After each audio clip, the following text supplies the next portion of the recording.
ಕೇಂದ್ರ ಸರ್ಕಾರವು ವಕ್ಫ್ ಕಾಯ್ದೆಗೆ ತಿದ್ದುಪಡಿಯ ಮಸೂದೆಯನ್ನು ಹಿಂಪಡೆಯಬೇಕು ಎಂದು ಆಗ್ರಹಿಸಿ ಶನಿವಾರ ಭಟ್ಕಳ ಎಸ್ಡಿಪಿಐ ಮುಖಂಡರು ನಗರದಲ್ಲಿ ಪ್ರತಿಭಟನೆ ನಡೆಸಿ ಸಹಾಯಕ ಆಯುಕ್ತರ ಮೂಲಕ ಸ್ಪೀಕರ್ ಅವರಿಗೆ ಮನವಿ ಸಲ್ಲಿಸಿದರು. हमें पता तुम्हारा खाकी चड्डी का वो नाता शरीयत में वो तुम्हारी एंट्री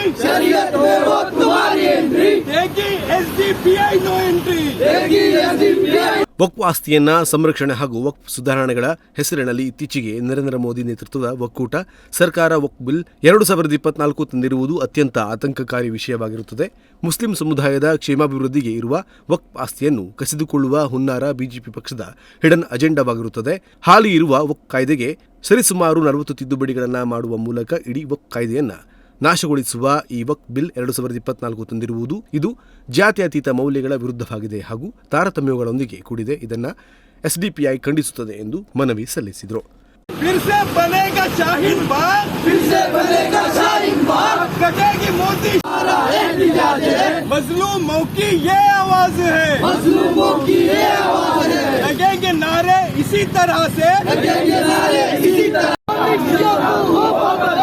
नरेंद्र मोदी मुर्दाबाद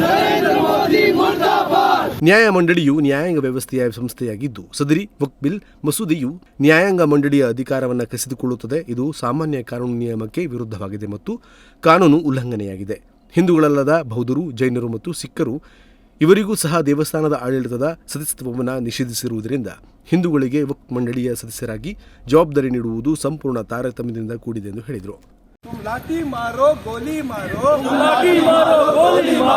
केस लगाकर जेल में डालो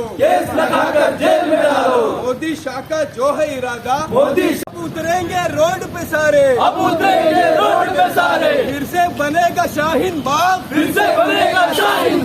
कटेगी मोदी शाह. ಮುಸಲ್ಮಾನರು ಕೆಳ ದರ್ಜೆಯವರು ಎಂದು ಬಿಂಬಿಸಿ ಅವರ ಮೇಲೆ ವಿವಿಧ ಅಸಮಾನ ಕಾನೂನುಗಳನ್ನು ಹೇರಲಾಗುತ್ತಿದೆ. ಈ ಬಗ್ಗೆ ಜಂಟಿ ಸಮಿತಿಯ ಸಕಾಲಿಕ ಮುಂಜಾಗರೂಕತೆಯನ್ನು ಪಾಲಿಸಿ ಸಮಾಜದ ಹಾಗೂ ದೇಶದ ಹಿತದೃಷ್ಟಿಯಿಂದ ಸೂಕ್ತ ಕ್ರಮಗಳನ್ನು ಕೈಗೊಳ್ಳಬೇಕಾಗಿ ಕೇಳಿಕೊಳ್ಳುತ್ತಿದ್ದೇವೆ ಎಂದು ತಿಳಿಸಿದರು.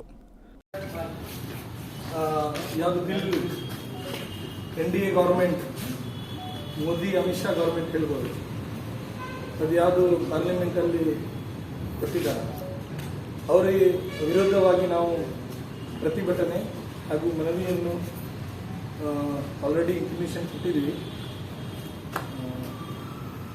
ಇವತ್ತು ಸೆಕೆಂಡ್ ಸೆಪ್ಟೆಂಬರ್ ಆದ್ದರಿಂದ ಆಫೀಸ್ ಕ್ಲೋಸ್ ಇದೆ.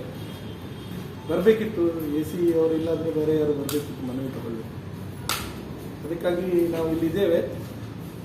5 ನಿಮಿಷ ವೇಟ್ ಮಾಡಿ ಇದನ್ನು ರಿಜಿಸ್ಟರ್ ಪೋಸ್ಟ್ ಮಾಡುವ ಮೂಲಕ ನಾವು ಮಾನ್ಯ ಪಾರ್ಲಿಮೆಂಟ್ ಅಧ್ಯಕ್ಷರು ಸ್ಪೀಕರ್ ಅವರಿಗೆ ಕಳಿಸ್ತಾ ಇದ್ದೇವೆ. ಈ ಆ್ಯಕ್ಟನ್ನು SDPI ಖಂಡಿಸ್ತಾ ಇದೆ. ಈ ಬಿಲ್ಲನ್ನು ಖಂಡಿಸ್ತಾ ಇದೆ. ಆ್ಯಕ್ಟ್ ಬಂದರೂ ಖಂಡಿಸ್ತೇವೆ. ಇದನ್ನು ಯಾವುದೂ ಕಾರಣದಿಂದ ಇದನ್ನು ಒಪ್ಪಲಿಕ್ಕೆ ಸಾಧ್ಯ ಇಲ್ಲ. ನಾವು ಜೀವ ಬೇಕಾದರೂ ಕೊಡ್ತೇವೆ.